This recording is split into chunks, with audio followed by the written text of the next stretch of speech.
is such a pleasure to meet you, and congratulations on the movie. You are just amazing as Catwoman. Obviously, this is such an iconic role for you to play. There's obviously going to be a lot of hype as well, but you've really made it your own. The way she talks, the way she moves, the outfit. How did you prepare for this role? She's a really strong character on the page, and I kind of, Chris and I talked about it. He said that he really wanted her to be a femme fatale, kind of like a film noir character. So I focused on a lot of the films of Hedy Lamarr, because she was one of the women that Bob Kane based the original the idea of Catwoman on. And I don't know, I just got strong, took dance classes, tried to be as slinky as I possibly could. Yeah, that scene especially at the beginning where you go from the really innocent maid and your head just turns and suddenly you just come alive as Catwoman. That was just amazing. Thank you. Were you nervous at all about the hype of doing this role after Michelle Pfeiffer had done it before?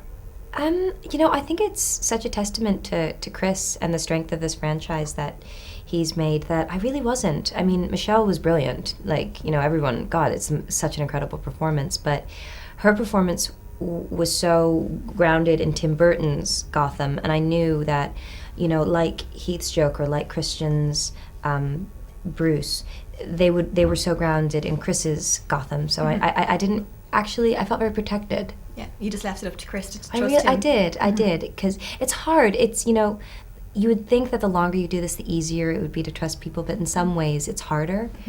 But I just remember sitting down with Chris and thinking, oh, this is quite big, and thinking, it's Chris Nolan. If you can't trust him, who can you trust? Yeah. Exactly. So then I just let go and had fun. Yeah, everyone's worked with Chris before on this set, but you're the newbie. And so what was it like on set? Was it a collaborative process? Did you get much input yourself? Yeah, I mean, Chris is, as far as I'm concerned, Chris is in charge. It's his movie. I'm there to try to enact his vision, and he.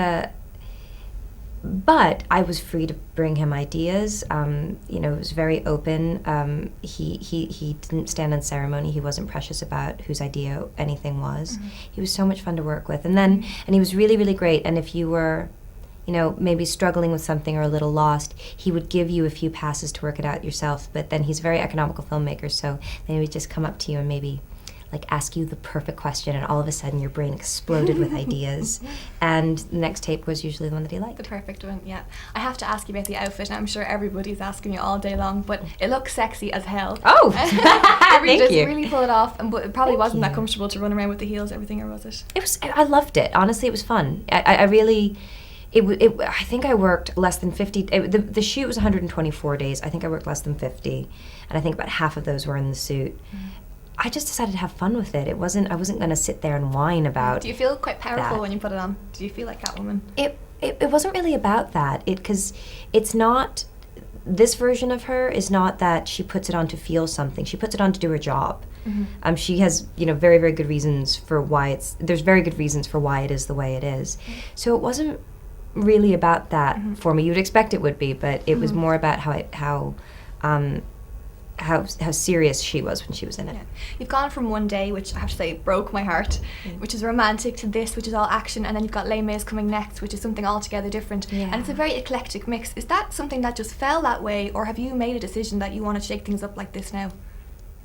It wasn't as premeditated as, let's shake things up. I've always tried to, since the beginning of my career, search out the opposite of whatever it is I did last that's available with the best people attached to it. So that meant, One Day with Lona Shurfig, and then it just so happened that that Dark Knight Rises and Les Mis happened, so close to each other, but they're such different roles. It was kind of crazy that they come out within 6 months of each other. And now, it wasn't a plan, but I'm very happy with it. You're obviously one of the hottest actresses in Hollywood at the moment, and you could, on the back of this especially, you have your pick of anything. If you had to pick one role you haven't done yet, or one type of character, what would you most like to get your teeth into next? I haven't thought about it. I'm just kind of enjoying this. Yeah, just going to enjoy this ride for a while. Yeah. Anne Hathaway, it was such a pleasure to meet you, and thank you so much. Thank and congratulations on the movie. Thank you. Thank you very much.